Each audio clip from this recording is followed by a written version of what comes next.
Hello and welcome to Atharva crack competition. সবাইকে স্বাগত জানাই আমার চ্যানেলে। আজকে ডিসকাশন করব টপ সায়েন্স এমসিকিউ 10 নম্বর সেট এটা। তো এই যে কোয়েশ্চেন্সগুলো আলোচনা করবো, এখানে 30 কোয়েশ্চেন্স রয়েছে, 30টা প্রশ্ন রয়েছে সায়েন্স রিলেটেড। আর প্রত্যেকটা প্রশ্নই বিগত বছর 2016 এবং 2019-এ যে আরআরবি এনটিপিসির এক্সাম হয়েছিল, প্রত্যেকটা কোয়েশ্চেন এনটিপিসির। ঠিক আছে? তো এনটিপিসি থেকেই আমি নিয়েছি, তার কারণ হচ্ছে আগামীতে এনটিপিসি 2024-এরটা 2025 এক্সাম কন্ডাক্ট করানো হবে। তো রেলওয়ে কেন, যে কোনো এক্সামের জন্য প্রিপারেশন করছো, সায়েন্সের কোয়েশ্চেন্স কিন্তু আসবেই আসবে। তো প্রতিটা পরীক্ষার তোমাকে কিন্তু এই কোয়েশ্চেন্সগুলো ভীষণ পরিমাণে হেল্প করবে। চলো প্রথম তাহলে আমাদের কোয়েশ্চেন্স তোমাদের সামনে তুলে ধরি। আচ্ছা, এর আগে নিশ্চয়ই 9টা ক্লাস হয়ে গেছে, যদি না দেখো এই 9টা ক্লাসও কিন্তু তোমরা দেখতে পারো। ঠিক আছে? আচ্ছা, সায়েন্সের ক্লাস তোমরা পাবে সকাল 8টা থেকে, সকাল 8টায়। ঠিক আছে? সায়েন্সের এই কোয়েশ্চেন্সগুলো পাবে তোমরা সকাল 8টায়। ঠিক আছে? মনে থাকে যেন প্রতিদিন সকাল 8টার সময় যদি আসো, আমার রেকর্ডেড সায়েন্সের ক্লাস তোমরা পাবে। আর যদি দেখো আরআরবি এনটিপিসি বিগত বছরের শিফট ওয়াইজ কোয়েশ্চেন্স, তাহলে হচ্ছে সন্ধে 6টার সময়, প্রতিদিন নয়, এটা সপ্তাহে 3 দিন। ঠিক আছে? আজকে হচ্ছে বৃহস্পতি, আজকে হচ্ছে বুধবার, তার মানে হচ্ছে ওয়েডনেসডে, মানে আমি বলে দিচ্ছি মানডে, ওয়েডনেসডে এবং ফ্রাইডে, এই 3 দিন হচ্ছে তোমরা পাবে আরআরবি এনটিপিসির কোয়েশ্চেন। যদি আমি রুটিন করে দেবো তোমাদের নেক্সট ক্লাসে পুরোপুরি, তোমরা একটা স্ক্রিনশট রেখে দেবে। চলো প্রথম প্রশ্ন তোমাদের সামনে বলছে কি, which among the following is called the quicksilver? Most important question, most important, খুব ভালো প্রশ্ন এটা। 2016-র এটা আরআরবি এনটিপিসির কোয়েশ্চেন। তো কাকে কুইক সিলভার বলা হয়? তো উত্তর হবে টাইটানিয়াম, মার্কারি, প্ল্যাটিনাম নাকি রেডিয়াম। তো আনসার ইজ মার্কারি। মার্কারি মানে হচ্ছে কি, মার্কারি মানে হচ্ছে তোমার পারদের কথা বলছে, পারো। ঠিক আছে? দেখো কোয়েশ্চেন্স ইংরেজিতে থাকলে আমি কিন্তু এক্সপ্লেন বাংলায় করছি, তো অসুবিধা হওয়ার কোনো কথা নয়। ওকে। আচ্ছা, মার্কারি হলো কুইক সিলভার বলা হয়। দেখো উপরে আছে টাইটেনিয়াম, টাইটেনিয়ামকে বলা হয় স্ট্র্যাটেজিক মেটাল। কি বলে? Strategic metal. এবং ওয়ান্ডার্স মেটাল, টাইটেনিয়াম বলা হয় ওয়ান্ডারার মেটাল। ঠিক আছে? আরেকটা আছে তোমার গোলাপে নালে, সেটা হচ্ছে তোমার metal of hope, metal of hope. ঠিক আছে? এই মেটাল অফ হোপ বলা হচ্ছে ইউরেনিয়ামকে, ইউরেনিয়ামকে মেটাল অফ হোপও বলা হয়। এবং কি বলে না, ইউলো কেক, ইউলো কেকও বলা হয়। তো এই দুটো জিনিস খেয়াল রাখবে ইউরেনিয়াম সম্পর্কে। ওকে, চলো পরের প্রশ্ন পড়বো আমরা। নেক্সট কোয়েশ্চেন 2 নম্বর বলছে, which of the following is vertebrate? Vertebrate মানে মেরুদণ্ডী, মেরুদণ্ড রয়েছে এদের মধ্যে কার? কিউই একটা পাখি, স্পঞ্জেস, স্টারফিশ এবং থ্রেড ওর্ম। তো আনসার ইজ এগুলো প্রত্যেকটা হচ্ছে ওর্ম, পোকা জাতীয়। স্টারফিশের তো হয়ই না মেরুদণ্ড, তো কিউই একটা পাখি, পাখিদের মেরুদণ্ড হয়। ঠিক আছে? তো কিউই হচ্ছে তোমার উত্তর হবে ভার্টিব্রেট। তো এই ধরনের সিম্পল সিম্পল কোয়েশ্চেন আছে। ঠিক আছে? আচ্ছা, পরের প্রশ্ন বলছে, what is the chemical name of chalk? চকের কেমিক্যাল নাম জানতে চাইছে এখানটাতে। Calcium sulphate, calcium nitrate, calcium carbonate নাকি ক্যালসিয়াম ফসফাইড? তো আনসার দেবে option number C, calcium carbonate is the correct answer, calcium carbonate. এটাও জেনে রাখো সংকেতটা CaCO3, CaCO3, এটা হচ্ছে ক্যালসিয়াম কার্বনেটের। এছাড়া চক ছাড়াও যেমন মার্বেল, তারপরে হচ্ছে তোমার আম, কি বলে, এগ, ডিমের যে এটা এগ শেল, ঠিক আছে, খোসা, ডিমের খোসা। তারপরে হচ্ছে তোমার মার্বেল, তো বললাম। দেন যত তোমার ওই যে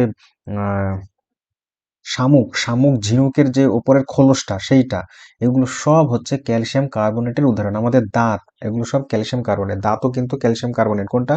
না, সাদা যে এনামেল পার্টটা। ঠিক আছে? আর এনামেল কিন্তু বডির সব থেকে শক্ত অংশ, hardest part of the body. কি? কোনটা? না, এনামেল, দাঁতের এনামেল। ঠিক আছে? আচ্ছা, এটা হচ্ছে ক্যালসিয়াম কার্বনেটের উদাহরণ। পরবর্তী প্রশ্ন চলে যাব আমরা। আচ্ছা, যেটা ক্যালসিয়াম নাইট্রেট হচ্ছে, এটা কিন্তু সার, এটা এক প্রকার হচ্ছে তোমার ফার্টিলাইজার, সার হিসেবে ব্যবহার হয় জমিতে। আর অপশন নাম্বার ডি, যেটা ক্যালসিয়াম ফসফাইড, এখান থেকে মনে রাখবে যে স্মোক স্ক্রিন তৈরি হয়, স্মোক যে ধোঁয়া উত্তোলন, মানে হয় না, তৈরি করে যেটা, সেটা সেই ক্যালসিয়ামের নাম হচ্ছে ক্যালসিয়াম ফসফাইড। পরের কোয়েশ্চেন বলছে, the energy which we get from the food measured in বলছে, মানে খাদ্যের যে তোমার এটা হয়, তোমার কি বলা হয়, এনার্জিটা আসে, সেই এনার্জিটা আমরা কোন এককে মেজার করি? খাদ্যের এনার্জি আমরা কি বলি? ক্যালোরি বলি, যে এত ক্যালোরি, ফ্যাট, প্রোটিন। তো ক্যালোরি আনসার। ঠিক আছে? কেলভিন হচ্ছে তোমার টেম্পারেচার, মানে তাপের মাত্রা, তাপমাত্রা বা হচ্ছে আমরা বলতে পারি টেম্পারেচার, ঠিক আছে, টেম্পারেচার মাপার জন্য ব্যবহার হয়। ওকে।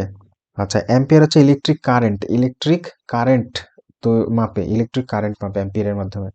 5 নম্বর বলছে how many litres blood does the adult have, মানে একজন প্রাপ্তবয়স্কর দেহে কত লিটার রক্ত থাকে? 5 লিটার।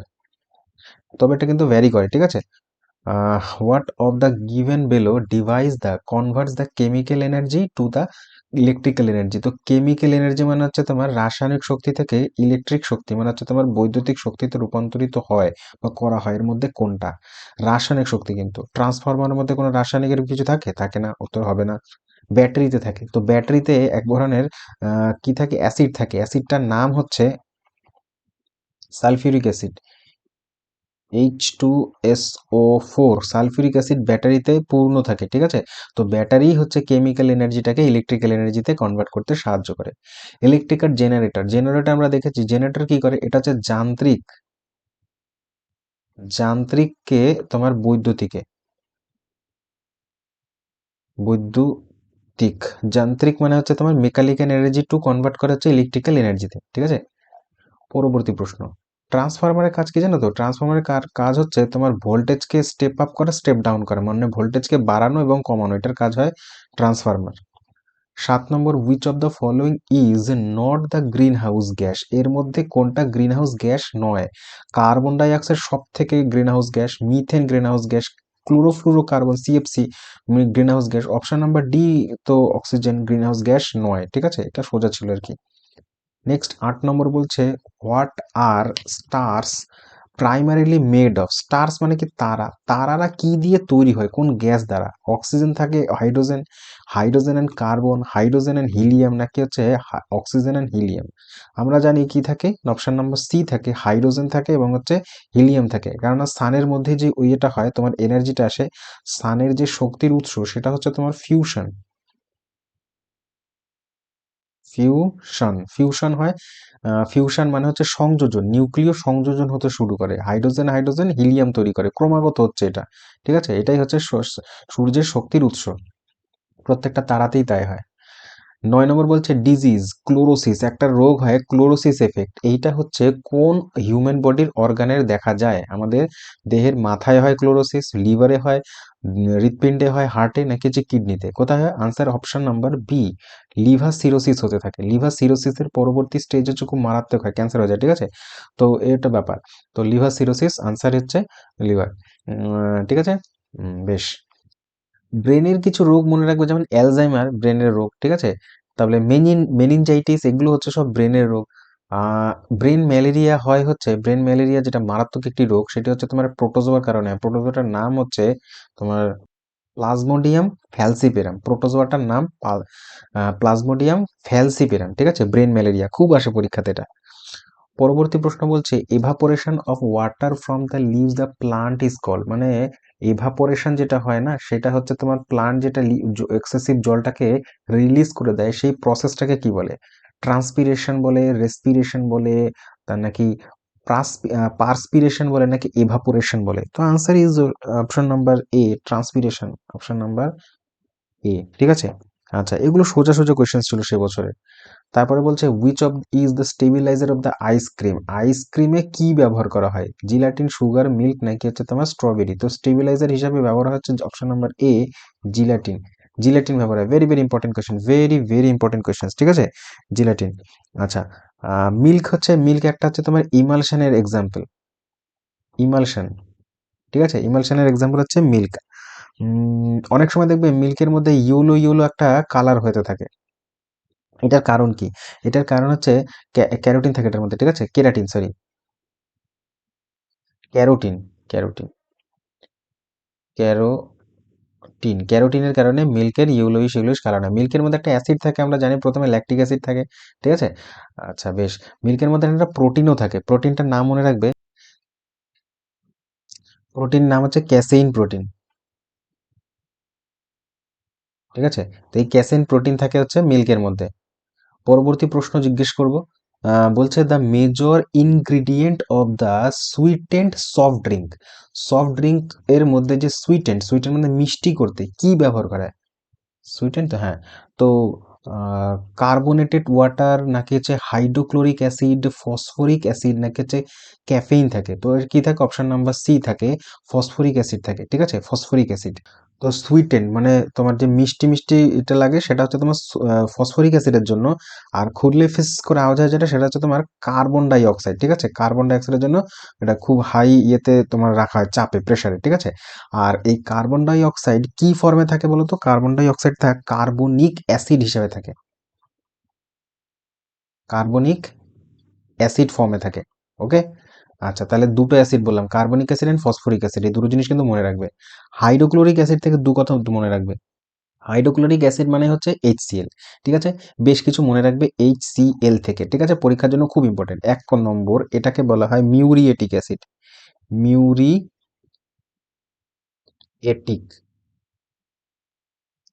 অ্যাসিড এক। 2 নম্বর মনে রাখবে এইটাকে তোমার কি বলা হয়, spirit of salt,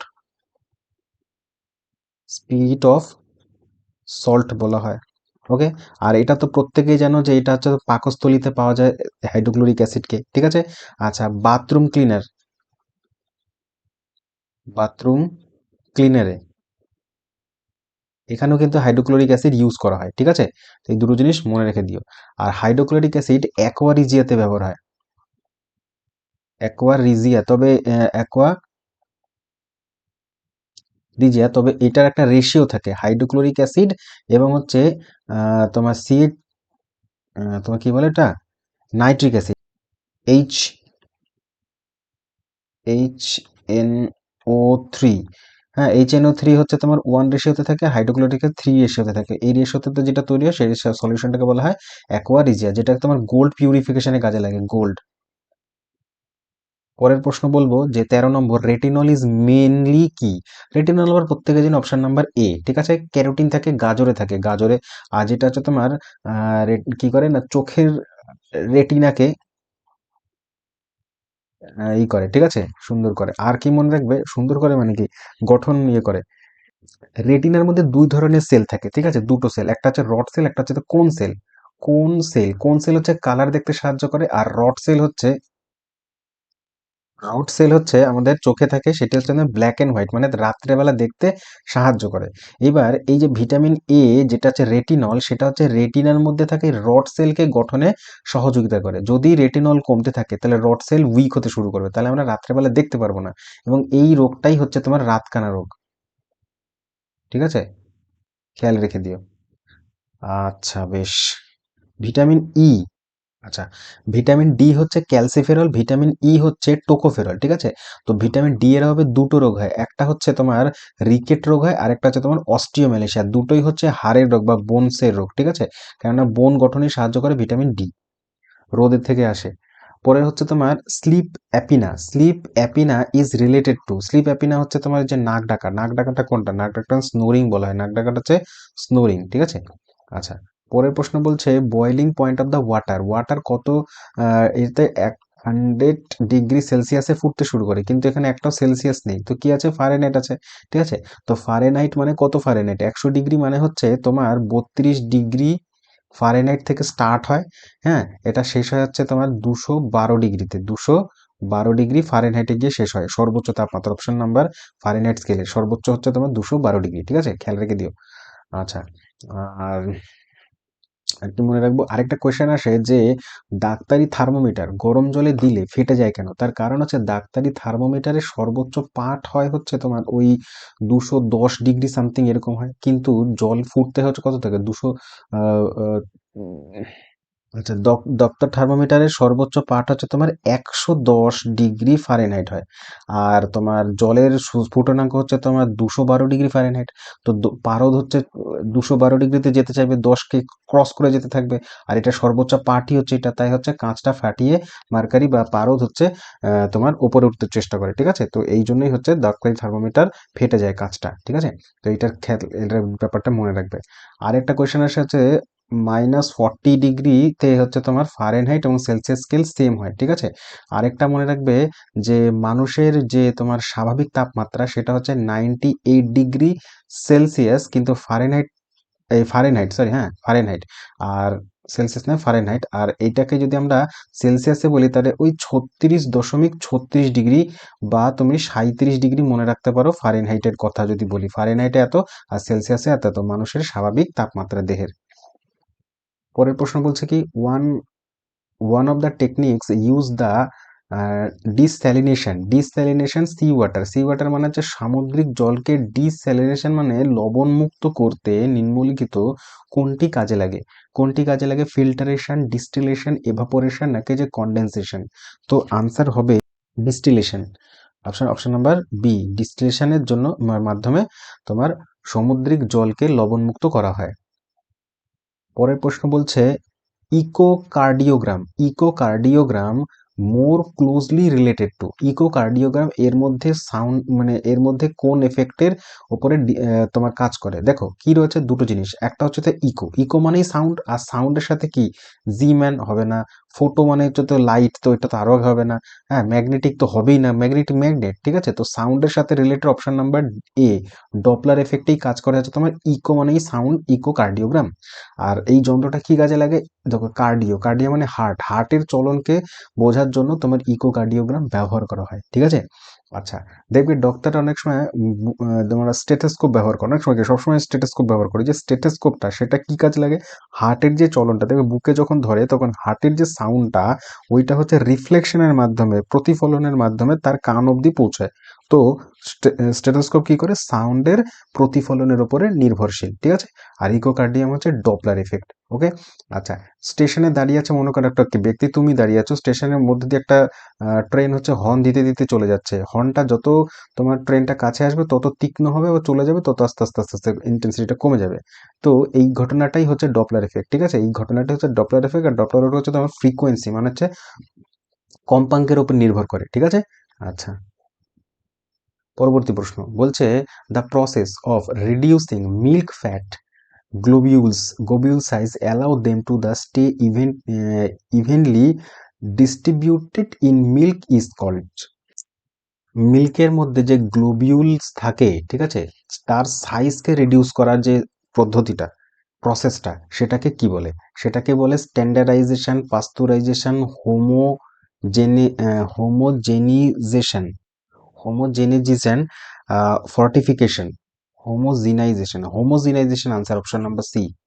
option number C. পাস্তুরাইজেশনের মাধ্যমে তোমার জীবাণু মুক্ত করে, তোমার কি করে মিল্কে জীবাণু মুক্ত করে, কিন্তু এখানে বলেছে গ্লোবিউলের সাইজ যেই ইয়েটা রয়েছে, ঠিক আছে, তোমার কি বলে ফ্যাট যে রয়েছে সেই ফ্যাটটার সাইজটা কমিয়ে ডিস্ট্রিবিউট করে সারা মিল্কের মধ্যে। ওকে। তো সেই প্রসেসটা হচ্ছে তোমার হোমোজিনাইজেশন। পরের প্রশ্ন বলছে velocity of a car does not depend, মানে কোনো একটা গাড়ির যে গতি বা ভেলোসিটি সেইটা এর মধ্যে কোনটার উপরে নির্ভরশীল নয়, ঠিক আছে, ডাজ নট বলেছে। তো স্পিডোমিটারের উপরে নির্ভরশীল নয়, change in direction, change in speed নাকি হচ্ছে তোমার চেঞ্জ ইন এক্সেলারেশন? ভেলোসিটি কোনো সময় স্পিডোমিটারের উপরে ডিপেন্ড হতে পারে? অপশন হবে অপশন নাম্বার এ আনসার, ঠিক আছে। স্পিডোমিটার তো একটা তোমার যন্ত্র যেটা মেজার করে ভেলোসিটি, তোমার হচ্ছে গাড়ির স্পিড, গতিবেগটা, ঠিক আছে। দেখবে তোমার বাইক ফাইকের মধ্যে একটা কাঁটা লাগানো থাকে না, যে কত ইয়েতে চলছে গাড়ি, কত স্পিডে, তো সেইটা হচ্ছে স্পিডোমিটার, ঠিক আছে। বাকি হচ্ছে তো ভেলোসিটির কথা বললে ফিজিক্সের ভাষায় এগুলো ডাইরেকশনের উপরে, স্পিডের উপরে, চেঞ্জ ইন স্পিডের উপরে, ঠিক আছে। যেটাকে চেঞ্জ ইন স্পিড মানে হচ্ছে মন্দন, মানে তোমার ত্বরণের কথা বলছি, রিটার্ডেশন বা অ্যাক্সেলারেশন। ওকে। সেই সবের উপর নির্ভরশীল। পরবর্তী প্রশ্ন বলছে কি which one reveals more appropriately functioning the heart? আমাদের হৃৎপিণ্ডের চলন মানে ফাংশনিং যেটা, ঠিক আছে, যে ঠিকঠাক কাজ করছে কি করছে না, সেই হৃৎপিণ্ডের কাজকে অ্যাপ্রোপ্রিয়েটলি মানে একদম পুরো 100% যদি পুরো সঠিকভাবে মেজার করতে লাগে বা জাজ করতে লাগে, সেইটা হচ্ছে এর মধ্যে কোন যন্ত্রের সাহায্য আমরা নেব। দেখো একটু আগে আমি স্টেথোস্কোপের কথা বলছিলাম, স্টেথোস্কোপ হচ্ছে হার্টের সাউন্ডটা আমরা শুনি ঠিকঠাক চলছে কিনা, সেটা হচ্ছে তোমার শব্দের প্রতিফলনের উপরে হয়, ঠিক আছে। আর 100% অ্যাপ্রোপ্রিয়েট যদি জানতে হয় তাহলে আমরা ইলেকট্রোকার্ডিও, দেখো ইলেকট্রো রয়েছে তো ইলেকট্রো নয়, ইকোকার্ডিওগ্রাম, ইকো মানেই সাউন্ড, আর হার্টের সাউন্ডের উপরে ডিপেন্ড করে, তো খেয়াল রাখবে এটা, ঠিক আছে। ইকোকার্ডিওগ্রাম, ইলেকট্রো নয় কিন্তু। পরবর্তী প্রশ্ন 21 নম্বর বলছে orbital period of the Halley's comet. এটা সোজা একদম ছোট্টবেলা থেকে পড়ে এসেছি। হ্যালিস কমেট মানে হ্যালিস ধূমকেতু। ধূমকেতু হচ্ছে তোমার ওই 76 বা 75 বছর পর পর দেখা যায়, ঠিক আছে। শেষবার দেখা গেছিল এটা 1986 সালে, ঠিক আছে। আবার তার মানে দেখা যাবে তোমার 2061 সালে, ঠিক আছে। পরবর্তী প্রশ্ন বলি।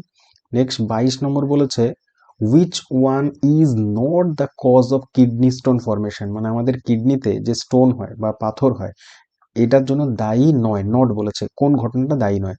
ড্রিঙ্কিং মোর ওয়াটার, ব্যাস আনসার তো হয়ে গেছে। কারণ তুমি অত্যাধিক পরিমাণে যদি জল খাও তাহলে কি কিডনি স্টোন হবে? হবে না, তো নাই তো জিজ্ঞেস করেছে অপশন নম্বর এ। তার মানে বাকিগুলো কারণ একেবারে কিডনি স্টোনের জন্য দায়ী, যেমন হচ্ছে ডায়াবেটিস যদি কারো থাকে কিডনি স্টোন হতে পারে। তারপরে টেকিং নাটস, নাটস মানে হচ্ছে তোমার বাদাম জাতীয় যে সমস্ত খাদ্যগুলো সেগুলোর মধ্যে প্রচুর পরিমাণে অক্সালেট থাকে। সেই অক্সালেট জাতীয় খাদ্য তুমি খাও, eating lot of stone formation food, stone হয় এমন কিছু ফুড যদি খাও, ঠিক আছে। তারপরে রেড মিট, রেড মিট যদি বেশি পরিমাণে ইয়ে করো, তারপরে হচ্ছে তোমার ক্যাডবেরি, তারপরে হচ্ছে তোমার অত্যাধিক পরিমাণে সুগারের খাবার যদি আমরা বেশি বেশি বেশি পরিমাণে সেবন করি তবে কিন্তু আমাদের এই কিডনি স্টোন হওয়ার চান্সেস বেশি রয়, ঠিক আছে। আর কিডনি স্টোন যেটা হয় সেটা হচ্ছে ক্যালসিয়াম অক্সালেট,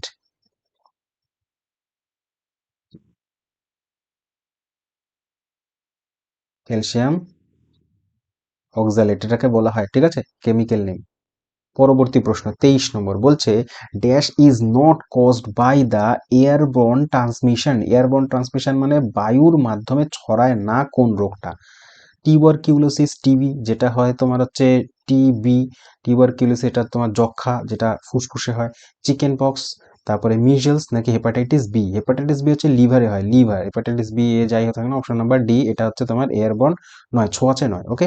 বাকিগুলো ছোঁয়াচে, তার কারণ হচ্ছে টিউবারকিউলোসিস, চিকেন পক্স এগুলো সবই হচ্ছে ভাইরাস ব্যাকটেরিয়া ইত্যাদি দ্বারা হয়, ঠিক আছে। আচ্ছা, আরেকটা জিনিস এখান থেকে পড়তেই হবে আমাদেরকে, যেমন হচ্ছে চিকেন পক্স। চিকেন পক্সের যে টিকা কি আবিষ্কার করেছিল? এটা খুব ইন্টারেস্টিং নেম, এটা হচ্ছে তোমার মিশিয়াকি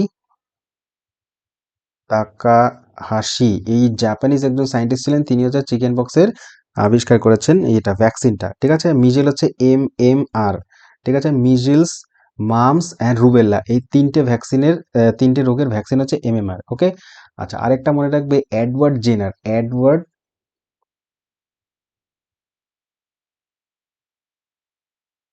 জেনার। এই এডওয়ার্ড জেনার ইনি আবিষ্কার করেছেন হচ্ছে স্মল পক্স, স্মল পক্সের ভ্যাকসিন। আর এইটাই হচ্ছে প্রথম ভ্যাকসিন আবিষ্কার করেছিল এডওয়ার্ড জেনার, তাই জন্য এডওয়ার্ড জেনারকে বলা হয় যে ফাদার অফ ভ্যাকসিনেশন। কি বলা হয়? ফাদার অফ ভ্যাকসিনেশন বলে এডওয়ার্ড জেনারকে, ঠিক আছে। চলো পরবর্তী প্রশ্ন পড়বো আমরা। বলছে allergy screening blood test human beings does not included. এর মধ্যে কোনটা অ্যালার্জি টেস্টের মধ্যে পড়ে না? অপশন নাম্বার হবে option number D, haemoglobin. Haemoglobin তো অ্যালার্জিক, ঠিক বাকিগুলো সব কটা। আচ্ছা, এলিজা টেস্টের মাধ্যমে এইচআইভি টেস্ট করা হয়। এইচআইভি টেস্ট হচ্ছে আরেকটা টেস্ট আছে, দুটো টেস্ট মনে হয়, একটা হচ্ছে ওয়েস্টার্ন ব্লড টেস্ট, ওকে। বেশ, চলো তারপরে 25 নম্বর বলছে আহ মিরাজ, মানে মিরাজ মানে কি? মিরাজ মানে হচ্ছে মরীচিকা। মরীচিকা হয় মরুভূমিতে, সেই মরীচিকা প্রাইমারি লাইটের কোন কারণে হয়? লাইটের রিফ্লেকশন, ডিফিউশন, রিফ্র্যাকশন নাকি স্ক্যাটারিং অফ লাইট? তো answer is option number C, refraction. Refraction মানে প্রতিসরণ। হ্যাঁ, এটাকে যদি আরো ভালো করে পড়তে লাগে তাহলে আমরা বলবো যে অ্যাটমসফেরিক রিফ্র্যাকশন, ওকে। এই অ্যাটমসফেরিক রিফ্র্যাকশনের ফলে আমরা মিরাজ দেখতে পারি। আরেকটা আভ্যন্তরীণ পূর্ণ প্রতিফলন, আভ্যন্তরীণ পূর্ণ প্রতিফলন ইংরেজিতে কি বলে? পূর্ণ ফলন। হ্যাঁ, মানে হচ্ছে তোমার টোটাল ইন্টারনাল রিফ্লেকশন, ওকে, বা রিফ্র্যাকশন আনসার হবে। আর কি স্ক্যাটারিং অফ লাইটের কারণে তোমার, স্ক্যাটারিং অফ লাইটের কারণে আকাশ নীল হয়, ঠিক আছে। আর কি হয়? উম, নীল আলো স্ক্যাটার্ড বেশি হয় আর লাল আলো স্ক্যাটার্ড কম হয়, সেই কারণে বিপদ সংকুল যেই বাতিগুলো সেগুলো লাল আলোতে ব্যবহার করি আমরা, ঠিক আছে। স্ক্যাটার্ড কম হয় বলে তার কারণ লালের তরঙ্গদৈর্ঘ্য বেশি, নীলের তরঙ্গদৈর্ঘ্য কম, সেই কারণে নীলটা স্ক্যাটার্ড হয়ে যায়, ছড়িয়ে যায়, ঠিক আছে। আর কি মনে রাখবে, হ্যাঁ আরেকটা বললাম না যে তোমার কি বলে, ছাড়ো মনে পড়ছে না এখন। 26 নম্বর কোয়েশ্চেন বলছে, in human body vertebrae part of, vertebrae কোথাকার part, intestine, liver, spinal cord নাকি হচ্ছে তোমার ব্রেন। একটু আগে বললাম ভার্টিব্রি মানে হচ্ছে মেরুদণ্ড, তো মেরুদণ্ড option number C, spinal cord. যেখানে তোমার বাচ্চাদের হচ্ছে তোমার 33টা বোনস থাকে, কিন্তু প্রাপ্তবয়স্কদের এটা ফিউজ হয়ে গিয়ে হয় 26টা। অনেক সময় জিজ্ঞেস করে কি কি, একটা হচ্ছে সি ফর সার্ভাইকাল, যেটা থাকে হচ্ছে 7টা বোন। তারপরে থোরাসিক থাকে হচ্ছে 12টা, ওকে। ল্যাম্বার থাকে হচ্ছে তোমার 5, ল্যাম্বার কটা থাকে, 5টা। দেন হচ্ছে স্যাক্রাল অ্যান্ড কক্সিস, স্যাক্রাল থাকে 5টা আর কক্সিস থাকে 4টে। এই দুটোই ফিউজ হয়ে গিয়ে দুটো হয়ে যায় পরবর্তী, ফিউজ মানে কি জুড়ে যায়, ছোট ছোটগুলো জুড়ে গিয়ে একটা হয়, আর এখান থেকে 4টে জুড়ে গিয়ে একটা হয়, তো টোটাল 9টা থেকে দুটো হয়, ওকে। তো এইরকম করে হচ্ছে থাকবে। আরেকটা কোশ্চেন হচ্ছে গ্রীবাদেশের হাড়টাকে কি বলে, গ্রীবাদেশের হাড়টাকে বলে তোমার সার্ভাইকাল, যেখানে 7খানা হাড় থাকে ছোট্ট ছোট্ট, ওকে। আচ্ছা, আর সমগ্র পিঠের দিকে থাকে হচ্ছে তোমার 12টা হাড়, সব থেকে বেশি হচ্ছে তোমার থোরাসিকই থাকে, এগুলো মনে রাখবে স্পাইনাল কর্ড, ঠিক আছে। স্পাইনাল কর্ডের মধ্যে 31 জোড়া থাকে, তোমার কি থাকে, আর 31 জোড়া স্নায়ু থাকে, হ্যাঁ নার্ভ থাকে 31 জোড়া পেয়ার কিন্তু, আর কি। চলো ঠিক আছে।